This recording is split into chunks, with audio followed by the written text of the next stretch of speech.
हमारे साथ ऐसा भी होता है कि हम कई चीज़ें भूल जाते हैं, फिर याद करने पे वह याद नहीं आती हैं, लेकिन काफ़ी ज़्यादा दिमाग पर जोर देने के बाद वह चीज़ें याद आ जाती हैं। लेकिन क्या आपके दिमाग में ऐसी मेमोरीज भी डाली जा सकती हैं जो कि एग्जिस्ट ही ना करती हों और आप उसे ही सच्चाई मानने लगें? आज की मूवी कुछ ऐसे ही कॉन्सेप्ट पर बेस्ड है। यह 2013 में आई थ्रिलर क्राइम मूवी है जिसे कि डायरेक्ट किया है डेनिस बॉयल्स ने। इन्होंने ही 28 डेज लेटर और 127 आवर्स जैसी मूवी भी डायरेक्ट की है जो कि काफ़ी हिट्स साबित हुई थी। इस मूवी के मेन रोल में हमें दिखाई देते हैं जेम्स मैकॉय, विंसेंट कैसल और रोजारियो डॉसन। इस मूवी को IMDb पर 6.9 की रेटिंग मिली हुई है और रोटन टोमेटो पर यह 69% फ्रेश है। तो और देरी न करते हुए चलिए शुरू करते हैं मूवी की एक्सप्लेनेशन। मूवी स्टार्ट होती है जिसमें कि बैकग्राउंड में साइमन यह बता रहा होता है कि कैसे हिस्ट्री में जब कॉस्टली पेंटिंग की ऑक्शन होते थे तो उसे चुराने के लिए चोर कैसे अलग अलग तरीके अपनाते थे। लेकिन टाइम के साथ अब पेंटिंग ऑक्शन वालों ने सिक्योरिटी बढ़ा रखी है और अब पेंटिंग को चुराना इतना आसान नहीं है। तभी हमें एक ऑक्शन हाउस दिखाया जाता है जिसमें साइमन काम करता है। वहाँ पर काफी कॉस्टली पेंटिंग की ऑक्शन हो रही होती है। इसी के बीच में हमें एक आदमी जिसका नाम फ्रैंक होता है वह अपनी गैंग के साथ आता हुआ नजर आता है और वह लोगों पर हमला करके उस ऑक्शन हाउस से पेंटिंग चुराने की कोशिश करता है। यहाँ पर हम देखते हैं कि साइमन फटाफट से पेंटिंग को लेकर एक रूम की तरफ जाता है जिससे कि वह पेंटिंग को चोरी होने से बचा सके। लेकिन वहाँ पर फ्रैंक अपने पूरे गैंग के साथ पहुँच जाता है और साइमन के सर पर गन से मारता है जिससे कि साइमन बेहोश हो जाता है और फ्रैंक और उसकी टीम साइमन के हाथ से पेंटिंग वाला बॉक्स लेकर चले जाते हैं। लेकिन जब फ्रैंक और उसके गैंग के मेंबर बाद में पेंटिंग के बॉक्स को खोलकर देखते हैं तो उसमें सिर्फ उन्हें फ्रेम दिखाई देता है और वहाँ पर कोई भी पेंटिंग नहीं होती है। इस पर वह लोग बहुत ही परेशान हो जाते हैं। अब सीन फोकस करता है हॉस्पिटल में। यहाँ पर हम देखते हैं कि साइमन को हॉस्पिटल के अंदर भर्ती कराया होता है और कुछ टाइम पर ठीक होने के बाद उसे छोड़ दिया जाता है।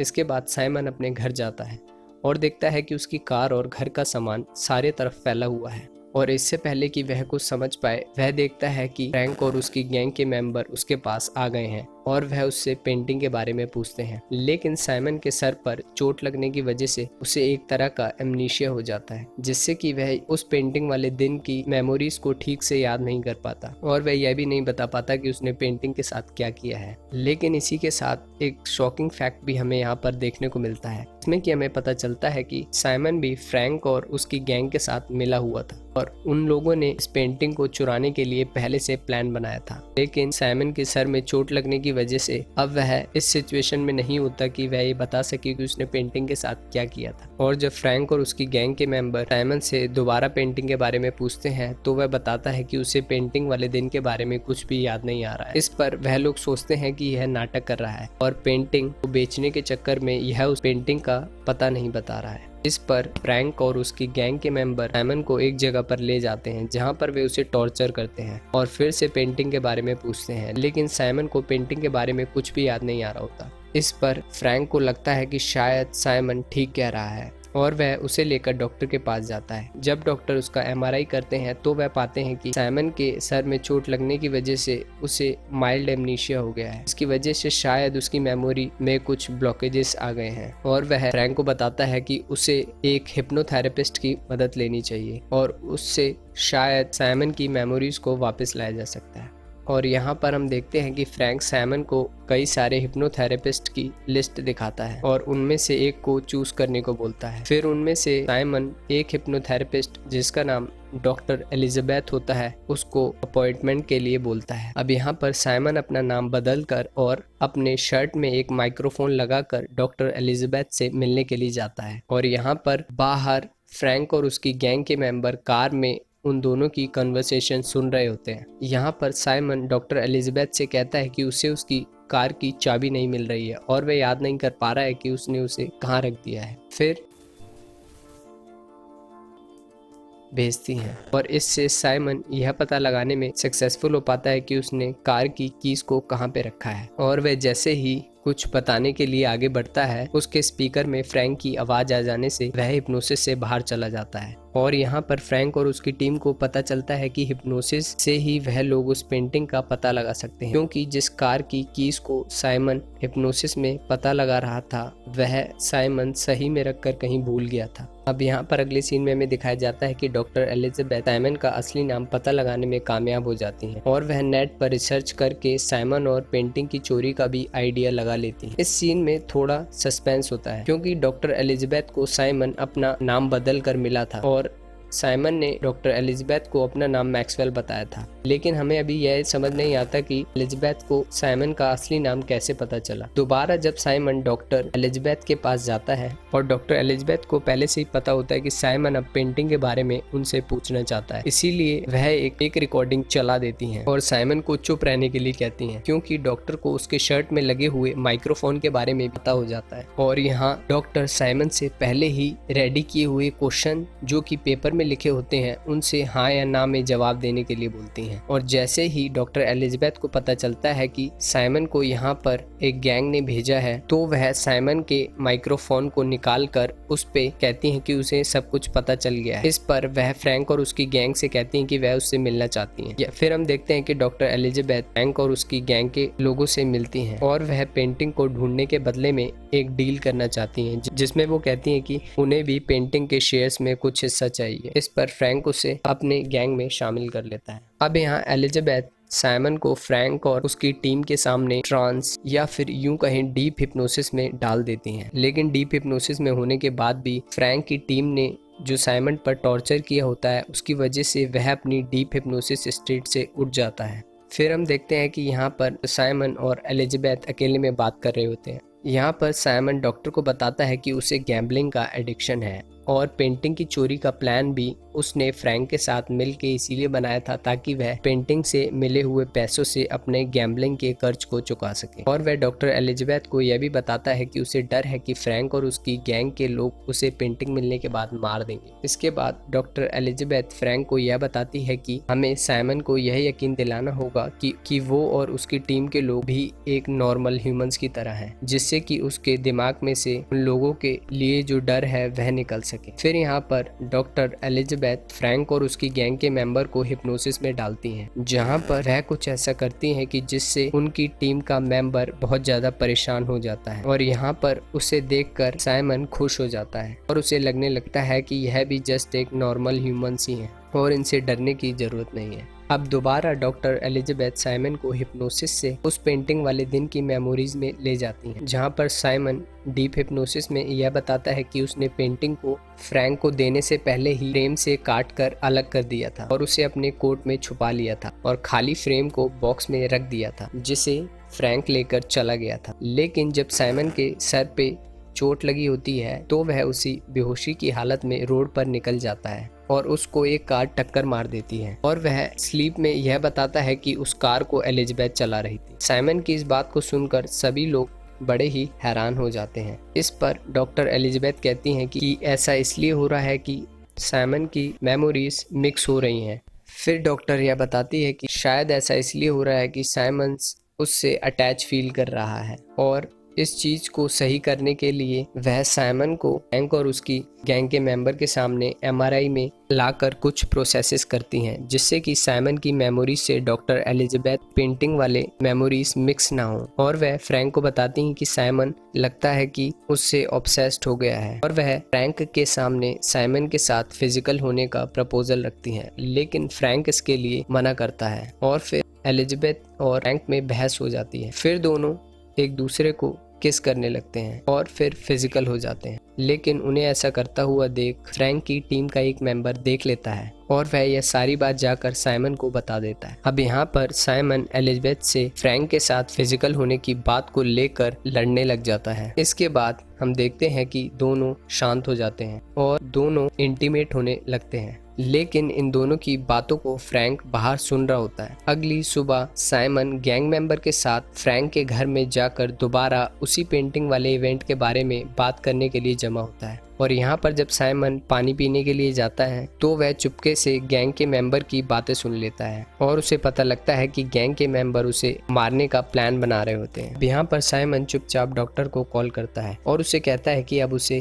क्या करना चाहिए। इस पर डॉक्टर एलिजाबेथ उसे कहती हैं कि उन्होंने फ्रैंक के घर में एक ड्रॉअर में गन देखी होती है और वह उसे उस जगह का रास्ता बताने लगती हैं। जब साइमन को वह गन मिल जाती है और वह डॉक्टर एलिजाबेथ को कहता है कि उसे याद आ गया है कि उसने उस पेंटिंग को कहाँ छुपाया था, फिर वह उसे बाय कहकर उन सारे टीम मेंबर को मारने के लिए निकल जाता है और वह एक एक करके सभी पर गोली चलाना शुरू कर देता है। इसके बाद लास्ट में जब वह फ्रैंक के सिर में गोली मारता है तो वह देखता है कि वह अभी भी जिंदा बचा हुआ है और उसे इस चीज का कुछ भी समझ नहीं आता और यह देखकर वह एकदम परेशान हो जाता है। फिर फ्रैंक उसे कहता है कि एलिजाबेथ उसके दिमाग के साथ खेल रही है और अब उसे पेंटिंग का पता भी लग चुका है। इसके बाद कहानी में ट्विस्ट आता है और साइमन अपने आप को अपने घर में पाता है। दरअसल एलिजाबेथ ने उसके साथ फिजिकल होने के बाद उसे हिप्नोसिस में डाल दिया था जिससे कि वह पेंटिंग का पता लगा सके और यह जितना भी शूटिंग वाला इवेंट हुआ था वह सिर्फ साइमन की मेमोरीज में चल रहा था। अब यहाँ पे हमें दिखाया जाता है कि जैसे ही डॉक्टर एलिजाबेथ को पेंटिंग का पता लग जाता है वह उस पेंटिंग को लेने के लिए एक कार में बैठने जा रही होती है, लेकिन तभी फ्रैंक उसे पीछे से पकड़ लेता है और वह साइमन को कॉल कर यह बताता है कि एलिजाबेथ उन सबके साथ धोखा कर रही थी। अब डॉक्टर एलिजाबेथ को फ्रैंक और उसकी टीम मिलकर एक रूम में ले आते हैं जहां पर साइमन पहले से ही होता है और उसे वे लोग टॉर्चर कर रहे होते हैं। इतने में ही साइमन उन्हें रोककर उन्हें पेंटिंग के बारे में बता देता है। यह सब देखकर डॉक्टर साइमन को किस करने लग जाती हैं और किस करते टाइम उसके माउथ में गन की कुछ गोलियां पास कर देती हैं जिनका पता किसी को नहीं लगता। अब फ्रैंक अपने एक मेंबर के साथ साइमन को नीचे ले चलने के लिए बोलता है और कहता है कि हम लोग पेंटिंग का पता लगाने के लिए जा रहे हैं और यहाँ पर बाकी के गैंग मेंबर और डॉक्टर एलिजाबेथ होते हैं। जैसे ही साइमन, फ्रैंक और गैंग के कुछ लोग उसके साथ चले जाते हैं, यहाँ पर बाकी के बचे हुए गैंग मेंबर डॉक्टर पर सेक्सुअल असॉल्ट करने की कोशिश करते हैं और यहाँ हमें दिखाया जाता है कि साइमन किसी तरीके से गैंग के मेंबर से गन लेने में कामयाब हो जाता है और वह वापस से ऊपर जाकर सभी को मारना शुरू कर देता है और जैसे ही वह फ्रैंक को मारने वाला होता है इस पर डॉक्टर एलिजाबेथ उसे रोक देती हैं। वह कहती हैं कि शायद फ्रैंक उनकी उस पेंटिंग को ढूंढने में मदद कर सके, इसीलिए वह उसे फ्रैंक को मारने से रोक देती हैं। अब हम देखते हैं कि फ्रैंक, एलिजाबेथ और साइमन उस कार को ढूंढने में सक्सेसफुल हो जाते हैं जिसने साइमन को पेंटिंग की चोरी वाले दिन टक्कर मारी थी और इसी कार में कोई बैठा था जिसको साइमन ने पेंटिंग दी थी। अब साइमन फ्रैंक के हाथ स्टीयरिंग से बांध देता है और उसे कार ड्राइव करने के लिए कहता है और वह डॉक्टर एलिजाबेथ के साथ पीछे की सीट पर बैठ जाता है। यहाँ पर साइमन गन पॉइंट पर डॉक्टर एलिजाबेथ से कहता है कि उसे अपनी मेमोरीज में से कुछ मिसिंग लग रहा है और वह गुस्सा करते हुए सभी को मारने की धमकी देने लगता है और डॉक्टर एलिजाबेथ को पूरी बात बताने के लिए कहता है। अब यहाँ पर डॉक्टर एलिजाबेथ कहानी का सबसे इंटरेस्टिंग पार्ट रिवील करती है। वह साइमन को बताती है कि साइमन आज से लगभग 1.5 साल पहले उसे मिला था और वह उसके पास अपनी गैम्बलिंग की आदत को छुड़ाने के लिए आया था और इसी बीच वे दोनों एक दूसरे से प्यार करने लगे थे। लेकिन कुछ दिनों बाद साइमन को डॉक्टर पर शक होने लगा था और वह उससे मारपीट किया करता था, जिससे तंग होकर डॉक्टर ने साइमन की गैम्बलिंग की आदत न छुड़ाकर उसकी अपने से रिलेटेड जितनी भी मेमोरी होती हैं उसे उसके दिमाग में सप्रेस कर दिया होता है, जिससे कि साइमन उसे भूल जाता है। लेकिन जब पेंटिंग वाले दिन साइमन की टक्कर कार से होती है तो साइमन की मेमोरीज वापस आ जाती हैं और साइमन को यह गलतफहमी हो जाती है कि उस कार में एलिजाबेथ बैठी हुई थी, जबकि उस कार के अंदर कोई और लड़की बैठी हुई थी, जिससे कि साइमन पेंटिंग देने की बात कर रहा था। और जैसे ही यह सारी बातें डॉक्टर एलिजाबेथ साइमन को बताती है उसे सब कुछ याद आ जाता है। उसे यह भी याद आ जाता है कि उसने कार में बैठी हुई लड़की को एलिजाबेथ समझकर मार दिया था और पेंटिंग उसकी डेड बॉडी के पास ही रख दी थी। अब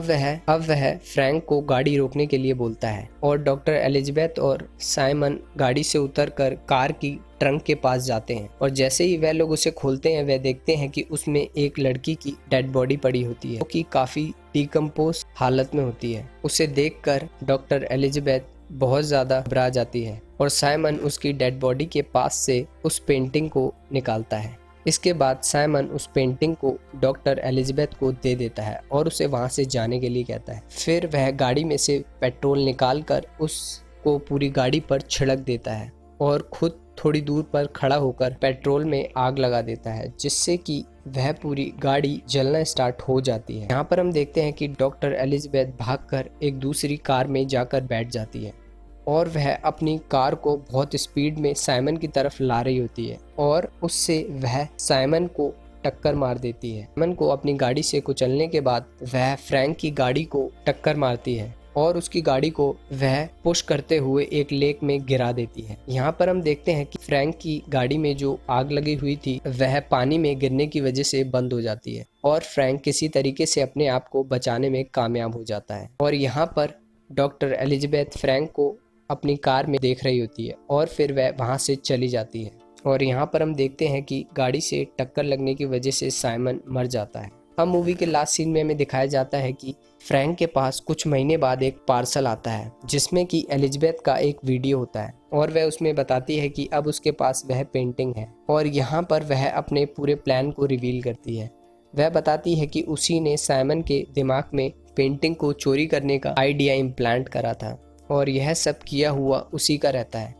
यह सुनकर फ्रैंक हंसने लग जाता है और वह वीडियो में कहती है कि वह फ्रैंक को यह सब बातें भुला सकती है, बस उसे एक वीडियो को चलाना होगा और फ्रैंक के दिमाग में इस पेंटिंग से रिलेटेड जितने भी इवेंट हुए हैं वह भूल जाएगा। और वह लास्ट में यह कंफ्यूज स्टेट में दिखाया जाता है कि वह यह डिसाइड नहीं कर पाता कि उसे उस वीडियो को चलाना चाहिए या नहीं, और इसी के साथ मूवी को ख़त्म कर दिया जाता है। अगर इस मूवी की बात करें तो यह बाकी मूवीज़ के टिपिकल कॉन्सेप्ट से बिल्कुल ही अलग है। इस मूवी के लास्ट में भी हम यह डिसाइड नहीं कर पाते कि इस मूवी में कौन अच्छा है और कौन बुरा, क्योंकि एंडिंग में साइमन मारा जाता है और गैंग लीडर फ्रैंक कभी भी जिंदा होता है। और इसके पीछे की मास्टरमाइंड डॉक्टर एलिजाबेथ एक पेंटिंग को चुराने के लिए यह सब काम करती है और वह इसके लिए साइमन के दिमाग में इसका आइडिया इम्प्लांट करती है जिससे कि ये सारे इवेंट्स होते हैं। और वह लास्ट में पेंटिंग मिल जाने के बाद सबको मारने की कोशिश करती है। इसमें साइमन तो मारा जाता है लेकिन फ्रैंक बच जाता है,